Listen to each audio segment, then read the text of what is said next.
लाखों साल पहले धरती को चीरकर निकले खौलते हुए लावे और मतलब किसी अलमारी में टंगी एक मुलायम सूती शर्ट के बीच ना एक बहुत ही सीधा और गहरा संबंध है। हाँ, सुनने में शायद ये किसी साइंस फिक्शन जैसा लगे, पर सच कहूं तो ये भारत के एक बहुत बड़े भूभाग की एकदम जमीनी हकीकत है। बिल्कुल, एक ऐसी जमीन जो सच में सांस लेती है, जो मौसम के साथ अपना रूप बदलती है और जिसका जन्म किसी शांत प्राकृतिक प्रक्रिया से नहीं बल्कि एक बहुत ही हिंसक और ज्वलंत अतीत से हुआ है। और मैं यहाँ ये बताना चाहूंगी कि इस जमीन को समझने के लिए ना हमें केवल सतह को देखना काफी नहीं होगा।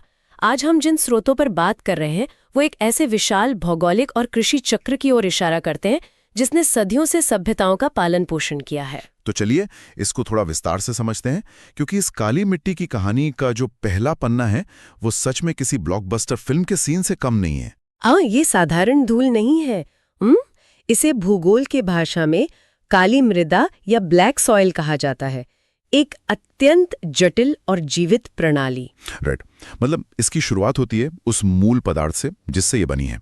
स्रोत साफ तौर पर बताते हैं कि इस मिट्टी का निर्माण, जिसे रेवर मृदा भी कहते हैं, वो मुख्य रूप से जनक शैलों और जलवायु के तालमेल से हुआ है। और यही वो मोड़ है जहां रसायन विज्ञान और भूविज्ञान आपस में मिलते हैं, क्योंकि ये जनक शैल कोई आम पत्थर नहीं है, ये सीधे तौर पर लावा से बनी चट्टानें हैं। एक सेकंड, मतलब हम सच में उस खौलते हुए लावे की बात कर रहे हैं जो ज्वालामुखियों से निकलता है? हाँ, बिल्कुल वही लावा। जब हम लावा शब्द का इस्तेमाल करते हैं ना, तो बात सिर्फ एक समय की आग की नहीं होती। लाखों साल पहले पृथ्वी के गर्भ से विशाल मात्रा में लावा बाहर निकला था। बाप रे, तो उसने तो पूरी जमीन जला दी होगी। बिल्कुल, और उसने जमीन पर एक बहुत मोटी परत बिछा दी। फिर ये लावा रातों रात नहीं बल्कि एक बहुत ही लंबी अवधि में धीरे धीरे ठंडा हुआ और बेसाल्ट चट्टानों में बदल गया। अच्छा, बेसाल्ट चट्टानें? जी, बेसाल्ट एक अत्यंत कठोर और काले रंग की ज्वालामुखी चट्टान होती है। तो फिर मेरे दिमाग में एक बड़ा सवाल ये आ रहा है कि वो अत्यधिक कठोर चट्टान आज की इस मुलायम और भुरभुरी मिट्टी में कैसे बदल गई? मतलब पत्थर से मिट्टी बनने का यह सफर आखिर कैसे तय हुआ? ये बहुत ही प्रासंगिक सवाल है, और ये कोई साधारण बदलाव नहीं है बल्कि एक अत्यंत धीमी और निरंतर चलने वाली प्रक्रिया है। यहाँ ना प्रकृति की सबसे बड़ी ताकत यानी जलवायु अपना काम करती है। मतलब मौसम का असर होता है उस पर? हाँ, हजारों लाखों सालों तक लगातार बदलता तापमान, चिलचिलाती धूप, मूसलाधार बारिश और तेज हवाओं ने इन बेसाल चट्टानों पर एक अदृश्य हथौड़े की तरह वार किया, जिसको हम शायद वेदरिंग कहते हैं। बिल्कुल सही कहा आपने। इस प्रक्रिया को केमिकल वेदरिंग या रासायनिक अपक्षय कहा जाता है। बारिश के पानी ने चट्टानों के अंदर मौजूद खनिजों के साथ प्रतिक्रिया की, चट्टानें चटकीं, टूटीं और उनका रासायनिक विघटन शुरू हुआ। यानी एक तरह से पानी और हवा ने मिलकर उस कठोर पत्थर को घिस-घिस कर चूर्ण में बदल दिया। और उसी लंबी थका देने वाली प्रक्रिया का अंतिम परिणाम ये महीन गहरे काले रंग की रेगर मिट्टी है। इसका जो गहरा काला रंग है ना, वो सीधे तौर पर उन ज्वालामुखीय खनिजों की देन है जो सदियों पहले उस लावे में मौजूद थे। ये सच में एक विशाल प्राकृतिक भट्टी की तरह है जिसका प्रोडक्ट लाखों साल बाद तैयार हुआ। ये विचार ही अपने आप में अचंभित करने वाला है कि खेतों में जिस जमीन पर हल चलाया जा रहा है वो असल में ठंडा और विघटित हो चुका लावा है। हाँ, एकदम सच है। पर अब अगर ये मिट्टी इस खास ज्वालामुखीय प्रक्रिया से ही जन्मी है तो स्वाभाविक है कि ये पूरे देश में तो एक समान नहीं बिछी होगी। ज्वालामुखी तो हर जगह नहीं पड़ रहे थे ना। एकदम सही पॉइंट है आपका। नक्शे पर नजर डालें तो स्रोतों के अनुसार ये प्राचीन लावे की निशानी भारत के प्रायद्वीपीय हिस्से, खास तौर पर दक्कन के पठार के उत्तर पश्चिमी भागों में एक विशाल चादर की तरह नजर आती है। जी, भौगोलिक दृष्टि से इसका एक बहुत ही स्पष्ट विस्तार है। मैं बताऊं तो ये महाराष्ट्र, सौराष्ट्र, मालवा, मध्य प्रदेश और छत्तीसगढ़ के पठारों पर एक बहुत बड़े भूभाग को कवर करती है। ये पूरा का पूरा वही बेसाल्ट क्षेत्र है जहां वो प्राचीन लावा ठंडा हुआ था। लेकिन स्रोतों में आगे जो जानकारी दी गई है वो मुझे थोड़ा उलझाती है। अच्छा, वो क्या? पठारों पर इसका होना तो पूरी तरह से समझ आता है कि वहां बेसाल्ट चट्टा में हैं, पर यह भी बताया गया है कि ये मिट्टी दक्षिण पूर्वी दिशा में गोदावरी और कृष्णा नदियों की घाटियों तक भी फैली हुई है। हाँ, ये विस्तार भी है। अब नदियां तो अपने बहाव में नई मिट्टी या गाद लेकर आती है ना, फिर ये भारी ज्वालामुखी मिट्टी उन नदी घाटियों में कैसे पहुंच गई? क्या नदियां इस बेसाल्ट मिट्टी को अपने साथ बहा ले गईं? ये उलझन लाजमी है और इसका जवाब दक्कन के पठार की ढलान और नदियों के स्वभाव में छिपा है। दक्कन का पठार कोई समतल मैदान नहीं है। इसका एक प्राकृतिक ढलान पूर्व और दक्षिण पूर्व की ओर है। ओ, तो ढलान की वजह से पानी उसे नीचे ले गया। बिल्कुल। जब लाखों सालों तक मानसूनी बारिश ने इन पठारों की नवजात काली मिट्टी पर प्रहार किया तो पानी अपने साथ इस मिट्टी के बारीक कणों को नीचे की ओर बहा ले गया। गोदावरी, कृष्णा और उनकी सहायक नदियों ने ना एक विशाल ट्रांसपोर्ट सिस्टम का काम किया। तो इन नदियों ने उस मूल ज्वालामुखी क्षेत्र से मिट्टी को काटा और अपनी घाटियों में बिछा दिया। ठीक ऐसा ही हुआ।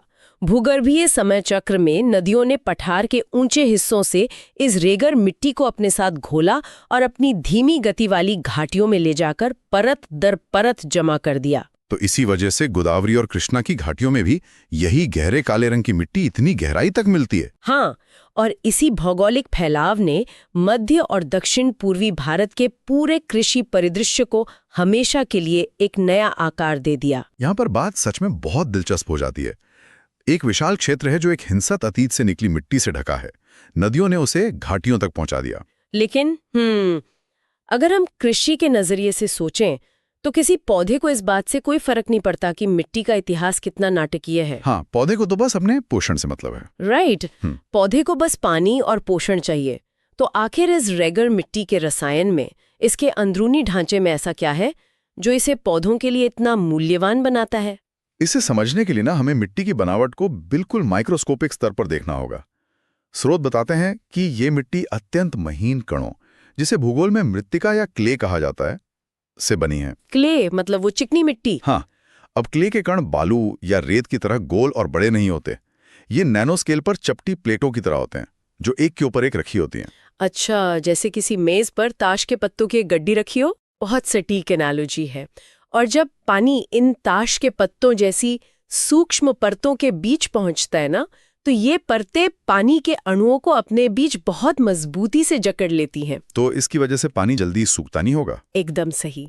इस विशेष संरचना के कारण काली मिट्टी की नमी धारण करने की क्षमता यानी मॉइस्चर रिटेंशन असाधारण रूप से अधिक होती है। अगर मैं इसे एक दैनिक जीवन के उदाहरण से जोड़ूं तो ये मिट्टी एक हाईटेक स्पंज की तरह काम करती है। एक बार जब ये पानी सोख लेती है तो चिलचिलाती धूप भी उस पानी को आसानी से वाष्पित नहीं कर पाती, क्योंकि पानी उन सूक्ष्म प्लेटों के बीच सुरक्षित रहता है। बिल्कुल, ये एक अभेद्य प्राकृतिक स्पंज ही है। लेकिन मैं यहाँ जोड़ना चाहूंगी कि ये स्पंज सिर्फ पानी ही नहीं रोक कर रखता, बल्कि ये पोषण का एक विशाल भंडार भी है। अच्छा, इसमें न्यूट्रिएंट्स भी होते हैं? जी, विशाल चट्टानों से जन्म लेने के कारण ये मिट्टी कई महत्वपूर्ण रसायनों से लबालब भरी होती है। स्रोत इसके रासायनिक गुणों की पुष्टि करते हैं कि ये मृदाएं कैल्शियम कार्बोनेट, मैग्नीशियम, पोटाश और चूने जैसे पौष्टिक तत्वों से परिपूर्ण होती हैं। अरे वाह, पानी भी भरपूर और अंदर से कैल्शियम, मैग्नीशियम, पोटाश और चूना भी। ये तो पौधों के लिए एक स्लो रिलीज मल्टीविटामिन की तरह हो गया जो धीरे धीरे अपना पोषण देता रहता है। पर क्या इस बेहतरीन मिश्रण में किसी चीज की कमी भी पाई जाती है? हाँ, एक महत्वपूर्ण कमी जरूर होती है। स्रोत स्पष्ट करते हैं कि इन मृदाओं में फास्फोरस की मात्रा कम होती है। ओके, फास्फोरस कम होता है। लेकिन इस कमी के बावजूद ना बाकी खनिजों की प्रचुरता और उस असाधारण नमी सोखने की क्षमता का मेल इसे एक विशेष फसल के लिए दुनिया की सबसे बेहतरीन मिट्टियों में से एक बनाता है। और वो फसल है कपास। जी बिल्कुल, कपास। इसीलिए इसे काली कपास मृदा के नाम से भी जाना जाता है, क्योंकि कपास के पौधे को एक लंबे समय तक लगातार लेकिन नियंत्रित मात्रा में नमी की आवश्यकता होती है। और दक्कन के पठार जैसी जगह पर जहां बारिश हमेशा एक समान नहीं होती, ये हाईटेक स्पंज एक जीवन दान की तरह काम करता है। मतलब जब ऊपर से बारिश रुक भी जाती है तब भी ये मिट्टी अपनी परतों में कैद उस पानी और खनिजों को धीरे धीरे कपास के पौधे की जड़ों तक पहुंचाती रहती है। हाँ, ये प्रकृति का अपना एक ऐसा डिजाइन है जिसने लाखों साल पहले के लावे को आज के कपास के पौधों के लिए एक सुरक्षित रिजर्वर बना दिया है। लेकिन एक पल के लिए स्पंज वाली बात पर मैं थोड़ा और सोचना चाह रहा हूँ। नमी सोखने वाला ये स्पंज सुनने में बहुत अच्छा लगता है, लेकिन भारत का मौसम अक्सर बहुत ही एक्सट्रीम होता है। हाँ, गर्मियां बहुत तेज होती हैं यहाँ। वही तो, दक्कन के पठार पर जब महीनों तक बारिश की एक बूंद नहीं गिरती और तापमान अपने उच्चतम स्तर पर होता है, तब इस महीन पानी से भरी क्ले मिट्टी का क्या हाल होता होगा? यहीं पर इस मिट्टी का वो रूप सामने आता है जिसे सांस लेने वाली मिट्टी कहा जा सकता है। इसका व्यवहार मौसम के साथ बेहद नाटकीय तरीके से बदलता है। जब गर्म और शुष्क मौसम आता है ना, तो वो माइक्रोस्कोपिक क्ले प्लेटें जिनके बीच पानी भरा था, अपना पानी खोने लगती हैं। तो इवेपोरेशन की वजह से वो सिकुड़ती होंगी। बिल्कुल, जैसे जैसे पानी वाष्पित होता है, मिट्टी का भारी संकुचन होता है, यानी वो बहुत तेजी से सिकुड़ती है। और उसी अत्यधिक सिकुड़ने की वजह से खेतों में वो गहरी दरारें पड़ जाती हैं। मैंने अक्सर गर्मियों में खेतों की तस्वीरें देखी हैं जहां जमीन ऐसे फटी होती है जैसे कोई भूकंप आया हो। ये तो मिट्टी के लिए बहुत ही खराब स्थिति लगती है। सामान्य तौर पर देखने में ये विनाशकारी लग सकता है, लेकिन अगर मैं कृषि विज्ञान के नजरिए से बताऊं तो ये प्रकृति का एक बहुत बड़ा वरदान है। स्रोत स्पष्ट करते हैं कि इन गहरी और चौड़ी दरारों के कारण मिट्टी के अंदर बहुत गहराई तक हवा पहुंच जाती है। अच्छा, हवा अंदर जाती है। जी, इस प्रक्रिया को वायु मिश्रण या एरेशन कहा जाता है। तो एक तरह से जब चिलचिलाती गर्मी पड़ती है और जमीन फटती है, तो असल में मिट्टी अपने फेफड़े खोलती है और गहरी सांस लेती है। ऑक्सीजन उन दरारों से होते हुए जमीन की गहराई तक पहुंच जाती है, जो बाद में जड़ों के विकास और मिट्टी के सूक्ष्म जीवों के लिए संजीवनी का काम करती है। ये तो बिना ट्रैक्टर चलाए ही खेत को हवादार बनाने का प्रकृति का अपना तरीका हो गया। ये एक बहुत ही सटीक अवलोकन है आपका। गर्मी में दरारें पड़ना उस जीवन चक्र का पहला हिस्सा है, लेकिन असली चुनौती तब शुरू होती है जब सूखा मौसम खत्म होता है और आसमान में मॉनसून के बादल छाते हैं। यहाँ मुझे एक बहुत बड़ा अंतर्विरोध नजर आ रहा है। कैसा अंतर्विरोध? अगर ये मिट्टी इतनी बारीक क्ले है जो पानी को इतनी शिद्दत से सोखती है, तो जब भारी बारिश होती होगी और वे दरारें पानी से भर जाती होंगी, तब तो ये जमीन एक भयानक दलदल में बदल जाती होगी। आप बिल्कुल सही सोच रहे हैं, और स्रोत ठीक इसी बात की पुष्टि करते हैं। जैसे ही ये क्ले मिट्टी गीली होती है, ये गोंद की तरह अत्यधिक चिपचिपी हो जाती है। बाप रे! इसका आयतन बढ़ जाता है, वो फूल जाती है और उसमें कोई भी काम करना लगभग असंभव हो जाता है। तो इस सब का आखिर मतलब क्या है? अगर बारिश होते ही जमीन इतनी चिपचिपी हो जाए कि उसमें हल चलाने वाले बैलों के पैर या ट्रैक्टर के पहिए बुरी तरह धंस जाएं, तो कोई भी किसान इसमें खेती कैसे कर सकता है? ये तो पूरी तरह से एक अव्यावहारिक स्थिति लगती है। ये स्थिति सच में एक दुस्वप्न बन सकती है, लेकिन इसी से निपटने के लिए एक बहुत ही सख्त प्राकृतिक नियम का पालन करना पड़ता है। स्रोत एक स्पष्ट और कड़ा निर्देश देते हैं कि इस मिट्टी की जुताई मानसून प्रारंभ होने की पहली बौछार के साथ ही शुरू कर दी जानी चाहिए। मानसून की पहली बौछार के साथ ही, यानी ये पूरी प्रक्रिया समय के साथ एक बहुत बड़ी रेस है। जी, एकदम समय की पाबंदी चाहिए इसमें। पूरी गर्मी भर जमीन ने गहरी दरारों के जरिए सांस ली, फिर आसमान में काले बादल छाए। जैसे ही बारिश की पहली कुछ बूंदें गिरीं और मिट्टी सिर्फ इतनी नम हुई कि वो दरारें भरने लगें, किसानों को बिना एक पल गंवाए हल चलाना शुरू करना होगा। बिल्कुल, अगर जुताई में थोड़ी भी देर हुई और किसान ने इंतजार किया, तो मिट्टी अपनी क्षमता के अनुसार बहुत ज्यादा पानी सोख लेगी। फिर वो स्पंज इतना चिपचिपा हो जाएगा कि उसमें कोई भी कृषि उपकरण चलाना नामुमकिन हो जाएगा। इसलिए पहली बौछार गिरते ही तुरंत जुताई शुरू करनी पड़ती है। हाँ, इससे पहले कि जमीन एक चिपचिपे दलदल में बदल जाए। यार, ये सच में एक बेहद नाजुक संतुलन है, जहां इंसानी मेहनत को प्रकृति की घड़ी के साथ सेकंड की सुई की तरह तालमेल बिठाना पड़ता है। जरा उस दृश्य की कल्पना करना ही कितना अद्भुत है। महीनों की तपती गर्मी के बाद पहली बारिश की खुशबू हवा में है और किसान बिना एक भी पल गंवाए अपने खेतों में दौड़ पड़ते हैं, क्योंकि उन्हें पता है कि ये प्राचीन काली मिट्टी उनका इंतजार नहीं करेगी। अगर वे चूके तो पूरा सीजन खराब हो सकता है। और यही वो बिंदु है जहां भूविज्ञान, रसायन विज्ञान और कृषि आपस में एक हो जाते हैं। बिल्कुल, काली मृदा दक्कन के पठार में पाई जाती है। ये सिर्फ एक भौगोलिक तथ्य नहीं है, ये एक पूरी जीवन शैली है जो उस ठंडे हुए लावे, गर्मियों की उन गहरी दरारों और मॉनसून की उस पहली बौछार के इर्द गिर्द बुनी गई है। एकदम सही कहा आपने। इस पूरी चर्चा को गहराई से देखने के बाद जमीन को लेकर नजरिया पूरी तरह से बदल जाता है। जो जमीन एक स्थिर बेजान चीज लगती है, वो असल में एक बहुत ही सक्रिय और प्रतिक्रियाशील प्रणाली है।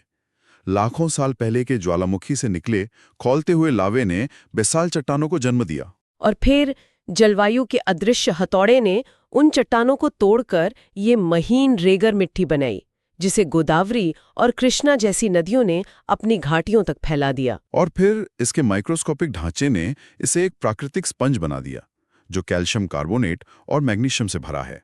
इसका मौसम के साथ बदलना, गर्मियों में दरारों के जरिए गहरी सांस लेना और बारिश आते ही गोंद की तरह चिपचिपा हो जाना, ये सब एक बहुत ही सख्त प्राकृतिक चक्र का हिस्सा है। सच ने ये सब आपस में बहुत गहराई से जुड़ा हुआ है। ये सोचना बेहद दिलचस्प है कि जब भी किसी अलमारी से कोई सूती शर्ट निकाली जाती है तो उस साधारण से कपड़े के धागों में ये पूरी नाटकीय कहानी बुनी होती है। वो कपास किसी कारखाने की देन नहीं है। जी नहीं, वो उसी प्राचीन लावे, गर्मियों की उन गहरी दरारों की सांस और पहली बारिश के साथ दौड़ते किसान के उस संघर्ष का सीधा परिणाम है।